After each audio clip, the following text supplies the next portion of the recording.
Hello, my dear students. This is Abhishek Mishra, Faculty of Social Studies at Mount Literacy School, Jhansi. In this video, I am going to teach you Class 11th Political Science, Chapter number 1, Constitution, Why and How. So here directly I am going to start this video with the procedures that were adopted at the time of making our Constitution. So, the importance of public reason was emphasized in the mundane procedures of the assembly as well. The Constituent Assembly had 8 major committees on different subjects.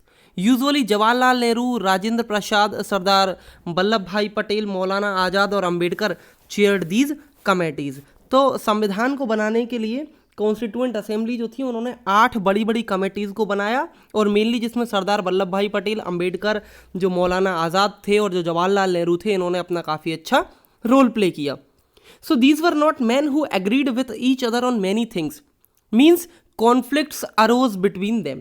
ये जो लोग थे अक्सर ऐसा होता था कि इनके बीच में बनती नहीं थी. कभी अगर किसी ने कुछ किया तो दूसरे के द्वारा वो एक्सेप्टेबल नहीं होता था.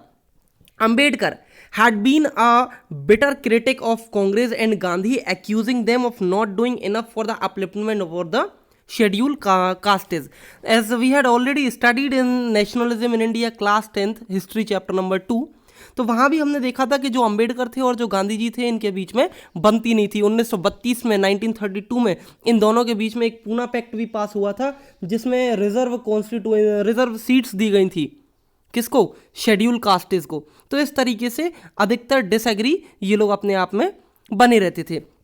Patel and Nehru disagreed on many issues. Patel जो थे, जैसा कि हमें मालूम है कि सरदार वल्लभ भाई पटेल थोड़े उग्र विचारों के थे जबकि नेहरू जी थोड़े से लीनियंट थे. तो इन लोगों के बीच में भी डिसएग्रीमेंट बना रहता था. Nevertheless they all worked together. Each committee usually drafted particular provisions of the constitution which were then subjected to debate by the entire assembly. हर एक व्यक्ति जो था वो अपने आप से पर्टिकुलर प्रोविजन लेके आता था, फिर असेंबली में उसको डिस्कस किया जाता था और उस पर डिबेट होती थी. Usually an attempt was made to reach a consensus. Consensus के बारे में हम पढ़ चुके हैं. कंसेंसस मतलब एक तरीके से आप कह सकते हैं प्लेबिसाइट, एक तरीके से जनमत संग्रह जो मीटिंग होती है. तो कोई भी अगर अटेम्प्ट किया जाता था तो सबसे पहले कंसेंसस होती थी with the belief that provisions agreed to by all would not be detrimental to any particular interest. उसमें क्या डिस्कस होता था कि कोई भी अगर इशू उठाया जा रहा है, कोई भी प्रोविजन अगर लिया जा रहा है तो किसी एक पर्टिकुलर कम्युनिटी के इंटरेस्ट के हिसाब से ना हो. Some provisions were subjected to the vote. अधिकतर चीज़ें ऐसी होती थी जो वोट डाल के पूरी की जाती थी. जैसे कई सारी रियासतों को जब हमारे कंट्री में मिलाया गया, जैसे जूनागढ़ की रियासत को जब मिलाया गया था तो इसमें प्लेबिसाइट कराया गया था. जम्मू कश्मीर का जो मुद्दा उठा था उसमें भी प्लेबिसाइट कराया गया था. कई सारे हमारे प्रिंसली स्टेट जो थे जैसे कि हैदराबाद, उसमें भी वोटिंग की बात की गई थी, बट बाद में 7 दिन में अटैक करा के उसको जोड़ लिया गया था इंडिया में.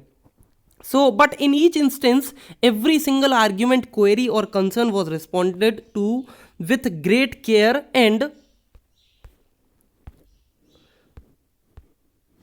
in writing. The assembly met for 166 days, spread over 2 years and 11 months.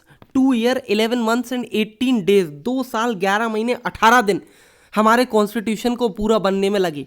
26 नवंबर 1949 तक ये काम पूरा कर लिया था, जिसमें असेंबली जो थी वो 166 डेज 166 दिन लगी थी. जबकि समय पूरा कितना लगा था? 2 साल 11 महीने 18 दिन. ये पूरा कॉन्स्टिट्यूशन बनने का समय था जिसमें मीटिंग हुई 166 दिन तक. अब हम आते हैं दूसरे टॉपिक पे, that is the inheritance of the nationalist movement. हम लोगों ने अपने कॉन्स्टिट्यूशन को बनाने के लिए कई सारी चीज़ों को इनहेरिट किया. कहाँ से? उन नेशनलिस्ट मूवमेंट से जो हमने अंग्रेजों के खिलाफ चलाए थे.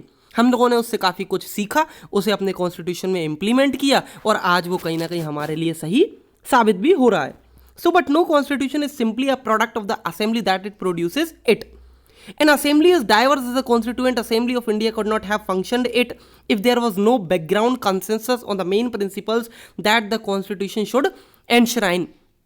बता रहे हैं कि किसी भी कॉन्स्टिट्यूशन को बनाने के लिए या इंडिया के कॉन्स्टिट्यूशन को बनाने के लिए अगर कॉन्स्टिट्यूएंट असेंबली नहीं होती, कई सारी चीज़ों पर हमने वोटिंग नहीं कराई होती, प्लेबिसाइड नहीं कराया होता, कंसेंसस नहीं कराई होती, तो शायद हम कॉन्स्टिट्यूशन में उन चीज़ों को नहीं रख पाते जो आज हैं. These principles were forged during the long struggle for freedom. In a way the constituent assembly was giving concrete shape and form to the principles that it had inherited from the nationalist movement. For decades preceding the promulgation of the constitution, the nationalist movement had debated many questions that were relevant to making of the constitution. मतलब हमने आज अपने संविधान में जितनी भी चीज़ों को रखा है वो कहीं ना कहीं हम लोगों के एक्सपीरियंसेस रहे हैं, वो हमारे जो फ्रीडम फाइटर्स जो मर गए हैं उनके एक्सपीरियंसेस रहे हैं, जो उन्होंने उन नेशनलिस्ट मूवमेंट से सीखा और उन्होंने हमारे संविधान को एक दृढ़ और एक मजबूत शेप, कॉन्क्रीट शेप जिसे कहा जाता है, वो प्रोवाइड कराया. Now, the shape and the form of government in India should have the values, it should uphold the inequalities, it should overcome.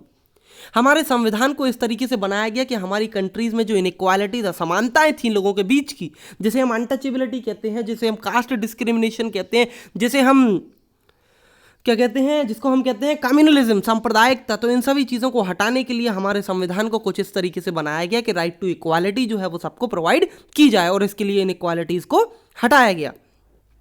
Now, the answers forged in these debates were given in their final form in the Constitution. Perhaps the best summary of the principles that the nationalist movement brought to the Constituent Assembly is the objectives resolution, the resolution that defined the aims of the Assembly moved by Nehru in 1946. तो नेहरू ने भी अपने काफ़ी efforts वहाँ पे लगाए. उन्होंने किस तरीके से चीज़ों को बदलने की कोशिश की, कॉन्स्टिट्यूएंट असेंबली में किस तरीके से अपनी लीडरशिप को निभाया, तो इन सभी चीज़ों से आज हमें हमारे संविधान की स्थिति कुछ पूरी तरीके से फर्म और रिजिड नजर आती है. Now so here I am ending this video on this point right now. The next video will be the last video regarding with this chapter. So I am going to cover the last topic in my next video that will be updated on today is Tuesday. So on Friday I will make the video of class 11th again. So that will be the last video and this chapter will be completed in that video. Thank you.